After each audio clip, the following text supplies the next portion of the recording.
Hey there, it's David with Anaya, and I'm just going to quickly show you how to manage a team in Anaya. One of the reasons why we are building Anaya is because of how complex brokers partner.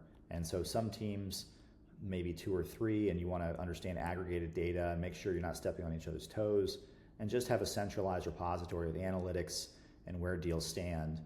But sometimes as teams get larger, 8, 10, 15 people, some people are working on some things, some people are working on other things, and sharing information becomes really difficult. So that's why we created our teams feature. You can see here, I'm in 2 different teams for the sake of this demonstration.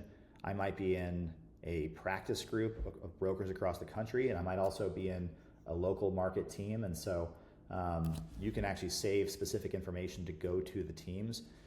And what I mean by that is, let's create a prospect. And if we go ahead and do that, who am I choosing to share this information with? So this will be defaulted to what you last did. But if I said I wanted to go ahead and create YouTube, I could go ahead and create that team, make it a client, make it an active pursuit, put in the critical information,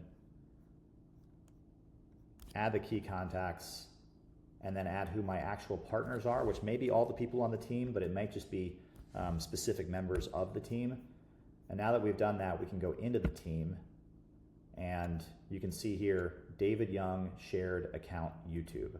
So everybody is contributing to this one team, and the reason why that's important is because when somebody else on the team goes to create YouTube, they're gonna receive a notification saying, hey, David's already going after this, so let's divide and conquer, let's not all be stepping on each other's toes. We've got some high-level analytics here. We've got the ability to message everybody on the team, which will trigger an email to be sent to them.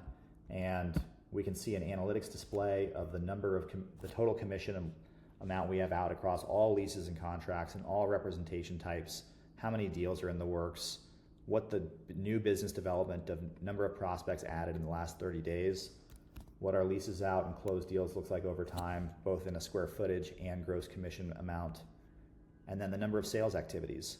As brokers are logging calls, emails, we count those towards the team when they are in accounts that are synced with the team. And so I could go back and say, let's look through January. Ross is crushing it, doing the most amount of sales activities. I can say, have they been emails? Have they been phone calls? I can see the number of meetings different brokers are getting, and I can see the total number of meetings our entire team's getting to see if this is going up or down over time. In addition, I can see all of the leases and contracts we have out, how long those have been in contract, and aggregate all this information where brokers are just managing their day-to-day. Lastly, if there's information that people are forgetting to input, I can click Provide Missing Data.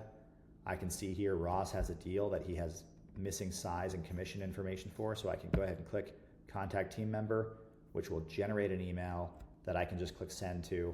That will go ahead and send an email to update that information. So once he's done that, you won't see this Provide Missing Data feature.